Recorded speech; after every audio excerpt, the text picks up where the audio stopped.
Prabowo bongkar permainan kotor UE, WTO geger, Indonesia berani gugat balik Uni Eropa. Baru-baru ini mencuat, sebuah kabar dari Pengadilan Perdagangan Internasional, yang menangani sengketa Indonesia dan Uni Eropa diisukan melakukan upaya lain, terkait kekalahan Indonesia di WTO, karena gugatan Uni Eropa dinilai tidak masuk dalam kriteria pengadilan tersebut, karena sejatinya yang diperkarakan Uni Eropa adalah murni kekayaan alam Indonesia, bukan kekayaan alam dari wilayah sengketa. Maka dari itu Indonesia seharusnya tidak dinyatakan bersalah. Indonesia sudah dinyatakan kalah atas gugatan Uni Eropa, di Organisasi Perdagangan Dunia atau World Trade Organization, terkait larangan ekspor nikel. Ternyata, kekalahan atas gugatan tersebut terjadi lantaran industri hilir di Indonesia dianggap belum matang. Staf khusus Menteri Perdagangan Bidang Perjanjian Perdagangan Internasional, Barakrishna Hasibuan menyampaikan hal tersebut menjadi salah satu alasan yang dikemukakan dalam panel di tingkat pertama. WTO menilai suatu negara yang melarang ekspor, secara total suatu komoditas, maka industri di negara yang ditopang oleh komoditas tersebut harus benar-benar berkembang terlebih dahulu. Sementara industri hilir nikel yakni besi di Indonesia dinilai masih belum berkembang. Jadi misalnya ada krisis suatu komoditas kemudian industri domestik negara tersebut sudah matang.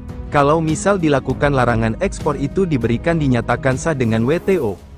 Ini dikatakan oleh WTO bahwa industri besi kita itu byproduct dari nikel itu adalah besi itu di Indonesia belum berkembang, jadi belum matang.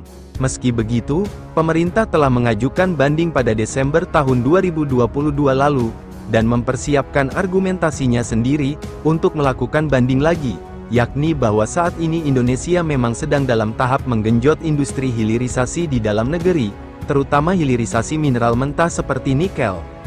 Nikel sudah growing, kita sudah ada puluhan smelter yang mengolah nikel tersebut, itu argumentasi kita, jadi kita akan di situ dan nanti di tahun 2024 atau 2025, ketika sidang banding mulai kita sudah banyak smelter dan industri kita lebih matang, katanya.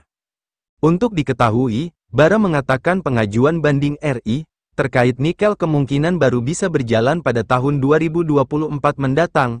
Ini terjadi lantaran adanya blokade pemilihan badan banding, oleh salah satu anggota WTO yakni Amerika Serikat, AS. AS menilai perlu adanya reformasi besar-besaran yang harus dilakukan di WTO. Dengan demikian, selama reformasi di WTO belum dilakukan, maka Amerika tidak akan memberikan persetujuan terhadap pembentukan panel banding.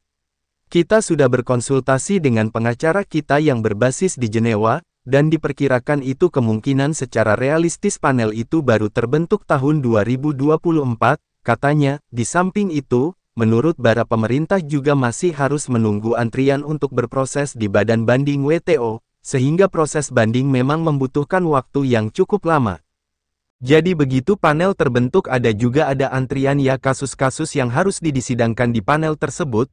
Nah kita tuh masih nomor 23 sampai 24. Jadi selama belum ada keputusan dari panel tersebut, kita bisa terus meneruskan kebijakan kita ini soal pengembangan industri hilirisasi ini, katanya.